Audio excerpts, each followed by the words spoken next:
Hello guys, welcome back to my vlog. For today's video nga pala guys, magluluto pala ako ng pansit bihon guys. Ayan, ito yung mga ingredients na ilalagay ko guys.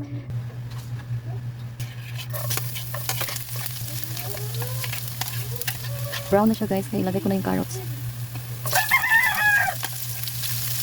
Ilagay ko na din yung 5 sardines guys. Magic sarap. Asin.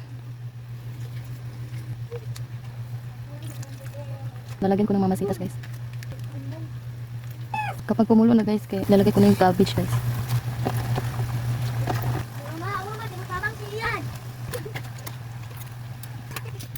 Yan, nilagyan ko pala siya ng kaunting paminta guys. Naluto na siya guys. Ayan, titikman ko na yung niluto ko guys. Ayan. Ayan yung sardinas. Tapos carrot. Ale, ale!